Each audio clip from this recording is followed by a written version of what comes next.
All right, welcome into the half. I had to remember what the name of the show was. It's been so long. But my name's Aaron Montgomery, and you can find me at oursuccessgroup.com. Eric, how are you? I'm here. I'm here. I'm present, and I'm Yeah. ready to deliver. But my name's Erich Campbell. You can find me at erichcampbell.com. And yeah, it's been a minute, man. Good to have you back. Yeah, it's good to be back. And thanks for keeping that, as Terry says, keeping the wheels on the bus turning. And Well, we got to keep rolling. That's the thing. It's consistency that makes it happen. I think that's yeah, the way it is. yeah, Every yeah, time it's like, wow, how have you done so many episodes? I'm like, we just keep showing up. I don't yeah. know. We show up. We And show even up, keep doing it. yeah, even when things don't work out, right? We still show up. In fact, we That's had right. some challenges here. Apparently, we got a little mix-up when this show was Mhm. scheduled. So, why don't we Yeah. just those of you that have just tuned in live, take a second, go out and share, and say, nope, they really are at the right time. They just Yeah. changed it last second. So let everybody Yeah. know to come over and join us. Tell us in the comments that you're here, that kind of thing. So, Yeah, come in, say hi. I mean, honestly, we got plenty of stuff we want to talk about today. yeah, We had a really great show today on the Two Regular Guys. We do the recap, and I'll click that on here. We do the Two Regular Guys recap because we get a chance to talk about the show. Now, I got to talk a lot about AI last week, so I think more of this is going to be a conversation between Aaron and I, because he didn't get to talk a lot about his thoughts about AI, generative AI, and yeah, maybe we'll do some definitions on that. I've been studying AI a bit lately. But yeah, today we had Dane Clement of Great Dane Graphics turning into a stalled property, really, which is really interesting for Dane. Good stuff for him. yeah, yeah, And Dane, a storied artist in the kind of stock art and design world for those of us in garment printing. And honestly, really cool stuff that he talked about with doing work in, like I said, these tools. Really, he's using a lot of Mid Journey, so similar stuff Marshall talked about last week, but really just yeah, discussing generative AI, really from the standpoint of someone who does stock art, which, hey, could be a little scary. That's really the one category that has the most, I would say, to lose when yeah, it comes to AI. Though I'm going to tell you guys, having done some study and play in between here and there with all the stuff we've been doing about AI, and yeah. may or may not have a couple of little mini certifications coming along. Suffice it to say, it doesn't do everything you think it's going to do. And with some of the play that I've done on some recent models, getting it to output something that is what you're actually looking for is not a guaranteed thing. Everybody's been saying, yeah, you type in a prompt and boom, art. I'm going to tell you that my experience has not been the same. If you're looking for something very specific and it's not mainstream enough, you could have some issues. So it's all about engineering the prompt. But yeah, interesting to hear Dane talking about using it as a tool. So Yeah. Aaron, I mean, though you did get to speak on the show a little bit about it, what are your personal kind of feelings right now? Where are you at with your feelings on generative AI as an art tool? What Yeah. do you see? Well, I'm going to be, I'll just throw it out there and be honest Sure. with folks is that, see, I'm not somebody that spends a lot of my time making art to begin with, right? Hmm. I've Hmm. not been an art. So I've deep dove into AI when it comes to content creation, when it comes to the tech Yeah, side of so it. the large language model stuff. So you're Correct. talking Yeah. what everybody's heard of Chat GPT, which is like Yep. GPT-4 or GPT 3.5, which is kind of the one that's on the paid plans, or linked to Bing. If you guys have searched on Bing and you get those updates where it tells you it's AI stuff, that's GPT-4 as well. Yep. But yeah, Yep. that's that And language model even stuff. even Google is, now Yeah, with their Bard. generative, which, Yeah, there's a whole nother uh, kind of generative search. thing we Yeah, could go down there, because think about that, right? All of the SEO and stuff like that, all that yeah, goes away, right? I mean, it it'll be doesn't a go lot, very away, different. but the stuff at the top is now this AI generative stuff, right? And so if you're Yeah. not paying for it, you're probably not going to show up anymore. Anyhow, that's a whole nother Well, um, I'll say thing this we as a can do. content creator. Yeah, here's the thing: if they mine the content that's in your page and give a synopsis of it at the top of the search, and people don't click through, well, then any sort of ad models, monetization, that Yeah. stuff is harder to get. I mean, if people get a snappy, 2-line answer that has the essence of your blog post, they may or may not need to click through, and that's real. They exactly it. They probably won't, Yeah, because they're gonna, yeah, like I said, they get it right there and they never leave Google's page, yeah, which yeah. then it's like, okay, but if I'm an advertiser with Google and they're never leaving Google's page, I might not be too excited about that part either, right? So Not unless you're all in the that stuff. sponsored links right up Yeah. top, right? Unless you're in the sponsored links with related products, then you're Yeah. jazzed. Yeah. So anyhow, it's Yeah. definitely been interesting from that standpoint. But then, yeah, getting an opportunity to, like I said, I've actually had some really cool conversations with Dane in the background at Yeah. different events that we were at together, and I was like, holy crap, this, like you said, Dane's somebody that I've totally looked up to for a long time. Oh, yeah. When it comes to artwork, there's a couple of people that are always at the top of my personal list, Mhm. and you've got Dane. Clay from Curl Trainer, those Sure, when sure. there's an art thing that isn't digitizing, because the guy I go to for digitizing, by the way, yeah, it's this guy right here. But Might be. anyhow, so it was just really cool to kind of talk to them and just see how that's going to work, right? Because as we talked about today, I can still go in there and I can still get sued if I want to get sued. Oh yeah, you can make things that you probably shouldn't make. Yeah, for sure you can, depending on what model you're working on. Though I think that it was interesting. If there's one phrase that stuck with me from today's 2RG, it would have to be Dane saying, use it as a force multiplier. That is the thing. To think of it as you yourself can only do so much. This can get you so much closer and allow you to do more. And I think that's very similar with the large language model stuff. I know you and I both have talked about extensively and worked on, OpenGPT or any of the other, Chat GPT interface, the other stuff like that, and how we can use that for, show notes. There's a place called Descript.ai that does show notes from video. That's really great. There's a lot of things where it's like, it's not so much creative as it's just helping you to do synopses. I'm also looking at it for things like support, where I can feed it a manual from a piece of software, say, and then you come back and we now have a chat bot that really does answer good natural language questions based on the manual. So it's a large language model. So it's the same kind of thing like Chat GPT. In fact, usually they work on the OpenGPT AI or API. And then we have a smaller training set that's appended to it, which is our document. And that's the thing. We can now use that to really help to support clients. And these are all interesting things. And in fact, I can see down the road being able to say, hey, I'm a decorator. I'm tired of answering the same 15 questions about colors, about digitizing, about text sizes, stuff like that we answer all the time. I'm going to go ahead and build out a large language model enabled chat bot that just answers those questions, but it has my answers from my production. Sure. I think that is not only possible, that is currently possible with technology. Yeah. And I think it just allows us to be in more places than one. Certainly the other argument, is that Dane also said, you can have one guy doing the work of 10 guys. And I can hear there's probably some employers out there rubbing their hands together thinking, how can I get rid of 9 of my employees, which is not great, but we all know that's the big cost, right? That's always the big cost is labor in any kind of a, commercial setting. So exactly. It's a little good, a little bad. It's hard to kind of put a beat on it just yet. Yeah. And I do think that's the other side of it for sure, Eric. I remember Barb saying in Two Regular Guys there, see where the regulations and stuff shake out. I mean, there's definitely a lot of new. Dane even mentioned, for what they've done with Great Dane Graphics and some of the stall stuff, they've not gone there yet because they want to, they want to get it right. Yeah. With Adrian sharing the news at the top where there's a lot of lawsuits happening in our industry right now. Let's see what the lawyers have to say about all this too. Well, and not all the copyright stuff has shaken out yet. I mean, there have been people who have been able to generate images very similar to their photographs or to their artwork by prompting and saying, use the style of name famous artist who is definitely in that data set here. Yeah.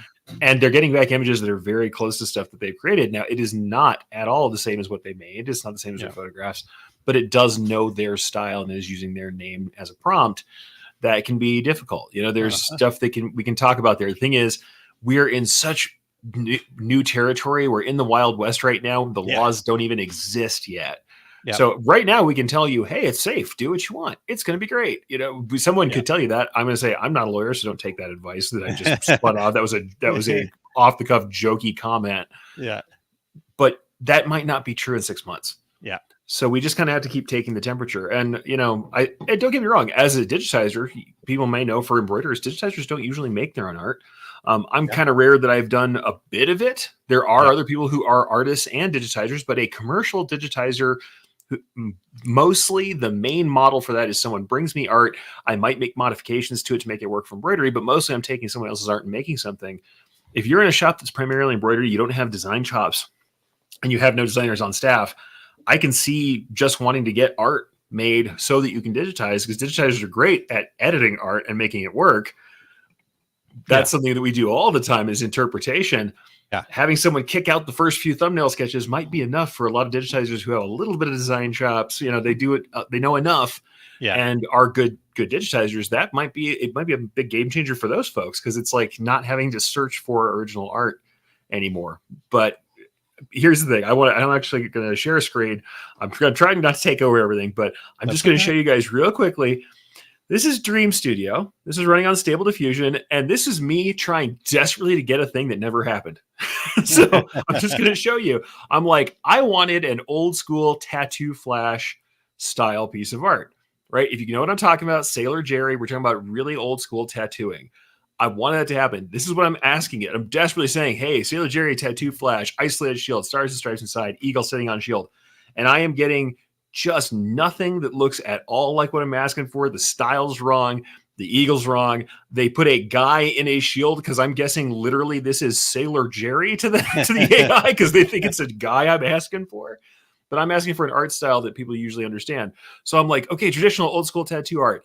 None of this stuff looks like a traditional old school tattoo. It is absolutely not the right art style. So it's not that it's bad. And in fact, some of this art, I saved a couple pieces. So like, oh, wow, that's actually a pretty striking pose. I like the way that shield was shaped. Yeah. Great. But if we look at this stuff, like I've got, something that looks like the Anheuser-Busch logo. I've got, a couple of other pretty generic looking eagles with shields. None of this looks like a tattoo at all. And then eventually it starts to, we start to get some hallucinations that happen because we had this lovely guy with really weird arms and back where he's got it's on him because I forgot to put the isolated. So it's not isolated on background anymore. It's this dude here with his warped back and tattoo that we can look at. This arm just melts right in this guy's back. So what I'm going to say is it's not magic. It's incredible what it can do. If you learn how to work on the prompts, it gets better. And in fact, some of these pieces, like I said, they got better. But it looks at other patriotic art and makes it. But as you can see, it doesn't know where the stars are exactly supposed to go on the flag. This is closer. We're getting closer to tattoo art. We're getting closer to all of it. But we got fields of stars all over the place because what it's doing, it breaks down the concept of what the art's supposed to look like and just tries to get closer and closer. Sometimes it gets closer, but then look at our friend's, the eagle's face here, and it is a mishmash, and the talons have like eight toes. This is not me saying that none of this works. There are prompts that work, and it might have been my prompt. I started then messing around with mascots, and I'm like, oh, a sewing machine needle. It's very obviously it didn't know what a sewing machine needle looks like, so I just got random metallic objects that a mascot is holding. So, like I said, interesting stuff. Also, we get like some military style stuff. But what I will say is, look, mascot style, it did nail the thick line mascot style. That is the mascot style. But what it's holding, what this machine is, what the objects are, it just isn't exact. So what I'm saying is, everybody who says it's just going to replace artists immediately. Not all models are going to replace artists immediately. But what I can say is, if you wanted to get a pose and you're like, okay, I really do like this running eagle here, I'm going to change this up. You could get a pose, you could get an idea. Like Dane said, it's a thumbnail sketch. I could use this thumbnail sketch and say, oh, I like this concept of, now this, he looks like he's holding a gun. Why? Probably because this is also taken from other mascots for eagles. I can imagine there's like the CB's logo, looks like a guy holding a ribbiting gun that looks very similar to this. I can kind of see where it's getting its cues from, but it's not at all what I need. But it's entirely possible I could say, all right, some of this pose is interesting to me. I can mess with the pose. But still, we've got just like these hallucinatory, weird kind of pieces and shapes on it. Now, this is Stable Diffusion. This is not Mid-Journey that everybody's using. Mid-Journey is a little better, I think. But I will say, do I get a good convincing eagle head I can play with? Absolutely. Do I get some poses that are interesting? Absolutely. Is it ready for me to DTG print any of these? I'm going to say probably not. Very few of them would I be willing to put together without doing some pretty sincere editing to them. So this is not me trying to just throw cold water on it. I think it can do quite a lot and it's impressive. And also, I'm the one who engineered the prompts. I may not be ready as a prompt engineer. I might not have written the right stuff yet. But the fact that a decent command of language. I am certainly not a slouch. I'm writing the prompts and I'm not getting anything like what I want. I have some work to do for sure, but I'm using some of the right words that should describe the style and not getting it. Doesn't mean that you can't get it. There's definitely, like I said, I wasn't on Midjourney, and Midjourney, I think, does a better job of responding to the prompts. I was playing with Stable Diffusion because it was something I had heard of, just it had been updated recently. But at the same time, I don't think it's just going to remove artists just yet. We're not quite there. Some of the models do better at it, and certainly some topics, some styles of art work better too. And also, depending on the model, there are different models for different styles of art, and you can get further down this rabbit hole. Those of us who may or may not be as skilled in setting it up, it's kind of like Dane actually said. He's like, yeah, you can Stable Diffusion on your own computer, and you're running all this stuff in the command line, and you're installing Python and running code. And that stuff is out of the range for a lot of people in a technical sense, outside of AI, outside of art. So when you want to get really deep, you're going to get into some pretty deep technical waters quickly. Otherwise, you're at the mercy of whatever tool is being put together that's available online. And it may or may not be the tool you need. So it's kind of, it's early days. I think we'll see incredible revisions. It's moving very fast, but it wasn't everything. It's not just not click poof done just yet. Yep, exactly. Not forever. The only real graphic stuff that I've played with personally is Dolly, which is OpenAI's version, and it's not good at all. So, Midjourney, I have to say, having watched, and we said Marshall on last week, and watching him live do some work on it, Midjourney really seems to be the leader right now. Yeah. Like I said, Stable Diffusion I was looking into because it had some interesting stuff. Kind of like I said on the show today, you can upscale. You can use some of your credits at Stable Diffusion when you do get something you like to upscale it and get a much higher resolution image back out. Yeah. And so that's good because it does the upscaling itself and it comes out with a really high quality image. But I also had a much worse time with the prompts. Midjourney for me was more responsive to the prompts, or at least it responded in a way that I expected. Let's put it that way, because we are still participating in this. So enough of me taking over. I don't know. That's where I've been with the graphical stuff. Those are my concepts. But I mean, honestly, so far I haven't seen the end all be all. This is going to fix everything. And definitely I haven't seen, people are asking me, is it digitizing yet? Absolutely not. It's not digitizing or something that you could pass through yet whatsoever. We're not there yet. Not there yet. All right. Good deal. So, we got time. Weekly wins. Yeah, weekly wins. Yeah. How about you, man? Oh, you want me to start? I was going to put you on the spot for this one. I've been talking too much. No, you're good, man. I love it. This is all really, and again, I'm super interested in all this, but again, I'm not somebody that, is an artist, and I'm not trying to be, right. This is not a skill of mine. Like I can do production art, meaning, I can drop backgrounds and, sure. put a few pieces here together to art make prep. Something work. Yeah. I can slap the logo into the template kind of thing. Right. But, but when it comes to actually creating artwork, it's not my thing. Now, using tools like this, I could definitely up my game. Like we talked about. Get a lot closer. Yeah. Anyways. Yeah. But I love learning and listening to people like yourself and Dane and Marshall and whatnot. So weekly win for me. Well, you know what? We're going to just go right back there though. Being able to pull off this class with Dane, as you guys can tell, I'm super excited about it.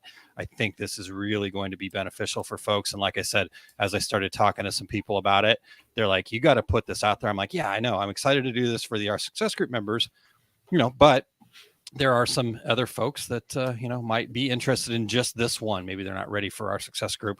And so we said, you know what, let's just put it out there. I asked Dane if that was all good, and he was all on board. So oursuccessgroup.com/graphics_AI. Check that out. So that's my weekly win, and apparently awesome. A little pitch. Hey, it's worthwhile. Sorry about the pitch, but I'm super excited about it. So it's not a pitch. This is always tell people about selling. If you're always worried about selling, well, if you have something that's going to actually benefit people and it's of a good value, it's not pitchy. It's just exactly. And that's why I'm sharing it so much, because I really do think this is going to change. Plus, this is people's lives in a way. It's also a twofer. I'm not just trying to pitch on this, but this is like, when you told me you were doing this, when I first saw you were doing this, I was super excited. Not just because, hey, AI is a subject we need to hear about. There are probably people who could tell you more about AI than Dane. That's fair to say. There are not people, and certainly not a lot of people, who could tell you more about AI from the perspective of a absolute veteran decorator for this industry. That's not a lot of people.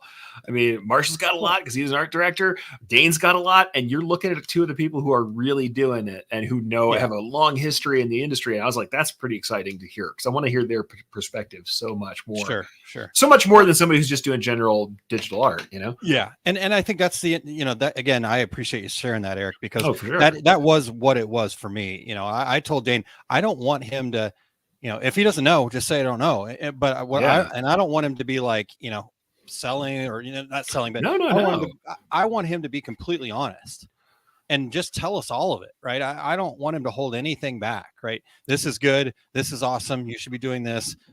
This sucks. Stay away from it. These are the challenges, right? I want him to tell all that, and that's why I want a guy like Dane, like you said. Sure. Yeah. There's something, you could go out there and just buy clip art from clip art schmo that has nothing to do with the graphics, garment decorating industry. When you go and get stuff from Dane and what was Dan Clement now through Stalls and stuff like that, they understand what we're doing as decorators, right? Yeah. What do we need to be able to cut this? What do we need to be able to separate it? What do we need to get it to somebody that can digitize process specific? And they understand that. And so even as things progress, I don't think we're going to get to a point where it's a push of a button for everything. We have to understand what we're doing with all this stuff, right? So, and we're still satisfying a client who has desires. We have to be able to describe those, even if. And Dane is very much right. Even when you're happy with what you get, you can't get it a second time. Not exactly the same. It does not generate reliable output. So it does, but here's the thing: just like everything else, it's a tool we need to learn how to use. The limitations of the tool don't make it unusable. Yeah. A screwdriver not being a hammer doesn't make it a bad tool. Correct. It's a good screwdriver. It's a poor hammer. Does it work as a hammer? Kinda. You can do that. So you break the handle, but it's not a great use for it. And I think that's the same thing here. Thinking of this as like a replacement for a designer, it's not that yet. Yeah. Can it get you a lot closer? Yeah. And the large language models, is it a replacement for knowing what you're talking about? No. Is it a replacement for maybe summarizing your article? Absolutely. Yeah. Could be. Yeah. Could be. Yeah. And that's the thing. I don't think it takes away the creative impetus. But I'll say my weekly win on this score. Certainly, I've got a lot of other work going on, and there's other stuff in the works that you guys are going to see soon. I made this really great article about doing some warped text. It's going to come out in Images Magazine soon. I really loved that. And I got to use some assets that I've personally been working on. Woohoo. So it was really cool to get to my initial show of some assets that are going to be coming out later. Yeah. So that was cool. But the other thing is, while I've been doing all this other work, I have been listening to initial courses from Google on large language models and AI. So I got my first intro to AI badge from Google Cloud Learning. And I'll probably continue that rather than just listening to whatever chowderhead stuff that I often listen to while I'm working. I've been listening to that instead and took a couple little examination tests. I'm just kind of making sure that I know the terms because we're talking about this stuff so often. I want to be able to describe it in the right terms. I want to know the difference between a generative AI and a descriptive AI. I want to know the difference between a large language model or other sorts of models that are out there. So I'm learning what it is. So when we do talk about it, I don't lead you guys astray, the listeners. I want to make sure I can actually define this stuff correctly. So I'm doing some intro stuff there. Cool. Might go further. We'll see. I don't know. Yeah. It seems like it is a thing to know in this current world. And I've always been someone who's like, rather than be afraid of the thing, let's learn what the monster looks like and find out if it really is a monster at all. Yeah. Yeah. And certainly if there is a tool to be used, I'm always about using the right tools. Yeah, for sure. That's how it is, So that's my weekly win was, hey, I stopped just listening to whatever junk podcast that I was listening to, and I took some classes. So nice. Not too old to learn, folks. Well, now you got my brain spinning too. So coming Google soon, Cloud class with Eric. Google Cloud Learning has some good free stuff on there. Infosys has some good free stuff. IBM has some stuff out there. What I'm going to warn you about is if you decide to get into this and get any deeper, each one of these people also has their own product. So you'll be like, I'm 10 slides in listening to this thing, and suddenly it's all about their particular model. And you're going to find Google's the same thing, because they'll talk about large language models, and at the end it's all, oh, and here's about Google's Bard model. And you're like, all right, I got you. You're trying to make more engineers who use the Bard model. Gotcha. Yes. That, if you guys have the search on Google where you've opted into the beta and it starts to give you that stuff, Bard is their answer to ChatGPT. Yes. It's just another large language model. Suffice it to say, that was kind of a win for me, because I'm like, you know what? I'm interested enough. People keep asking me about it, and especially the intersection with embroidery. I'm going to learn some more and see what's up, and just make sure at the very least I can define the terms correctly. Cool. So yeah, love it. That was my win. Congrats, man. That's awesome. All right. So challenges, questions, what do you guys got for us? I know with probably our late change, we don't have a whole lot of people in here, but people. If you're what anything particular going on for you, Eric, that not necessarily challenge QA, but like what else have, because it's been a little while, man. Catch me up. I'll say challenges on my part. For some reason, I've had a couple different people who have scheduled stuff and told me 1 month and been off. I had to reschedule stuff. And so I found out one of my challenges is I need to absolutely do this thing at the end of talking to someone where we repeat back what we just said and agreed to, and everyone is absolutely very clear. Yeah. So I had a couple of times where I'm like, I'm very sure we talked about having something done by the end of July, and now you're asking me where it is at the end of June, or I'm supposed to meet someone somewhere, and I'm like, pretty sure that we said the end of July and pretty sure what day we said. But what I'm going to say is my challenge there is I just assume that we're all hearing the same thing, and I didn't repeat it back and clarify. And that's actually a problem. We all need to clarify goals and clarify things with people that we're talking to. So my big challenge is, number one, clarify everything while you have someone in front of you and you're talking to them. Yeah. Number two, record everything in some manner that is easy to find. Put it on your calendar, throw it in your notes app, whatever it is that you use. Clarify and record everything. Now, by the way, another you could use for AI a lot. There are AI options like I think it's Otter. I'm trying to remember is the name. Yeah, it's one that Otter. Yeah. Is it? Yeah. So it takes notes from your phone calls and it will process those out. Hey, that's actually a great use for large language model AI and for descriptive AI of some kinds. So yeah, good stuff there. But yeah, I'll say my challenge was clear communication, and for myself setting the right goals and boundaries when I'm dealing with folks, so that everybody's on the same page. I had some definite near misses that I had to deal with this last while, which was up to one or the other of us just not being fully on board with what we thought we were doing. So that's like warning for everybody. Just, hey, don't be me. don't agree to everything because we're all excited about the stuff we're doing and then realize that we probably agreed on two different things. Yeah, that'll happen. That'll happen sometimes. That's all right. Yeah, sometimes when you're excited about stuff, that happens. Yeah. Or you're happy you got something taken care of. But is it though? There's my challenge this week. How about you, sir? So like Terry said, the two regular guys earlier, this is guess what? We're halfway through the year, everybody. Just FYI. I know that's really that hurt. It does hurt a little bit. But my wife and I are actually talking about our calendar, and we've got we always put a huge annual calendar up on the wall and then just kind of try to note a lot of things so we can kind of visually see what's going on.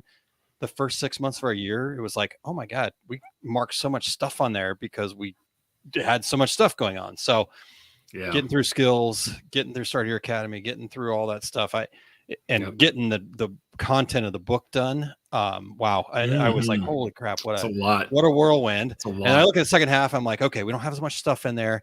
And then I'm going, but there's the holidays, there's, so don't get too excited here, Aaron. But anyways, so my challenge is now figuring out, okay, how are we going to take this second half of the year and really kind of push it to a real high level of success.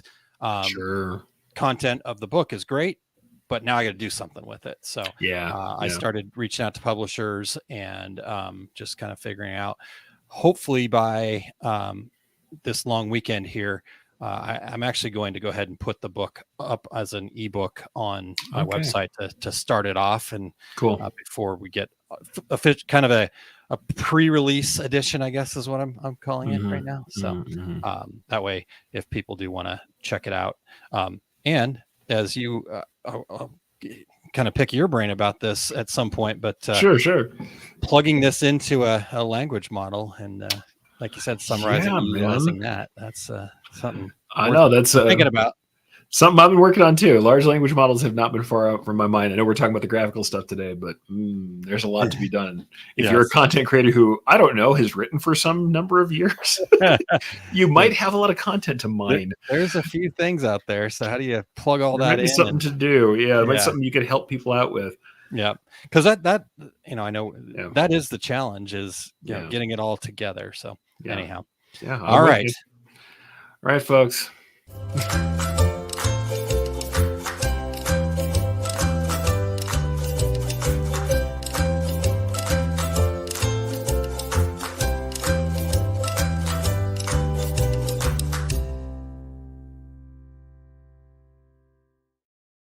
Now we can just get an AI to help us end on time. That's right. Ramona, next year, come on, now you're really killing me. Yeah, July 10th, get in all your Impressions Expo things you want to teach. All right, everybody. Have a great 4th of July weekend for those of you here in the States. Yep. Take care, folks. Bye-bye.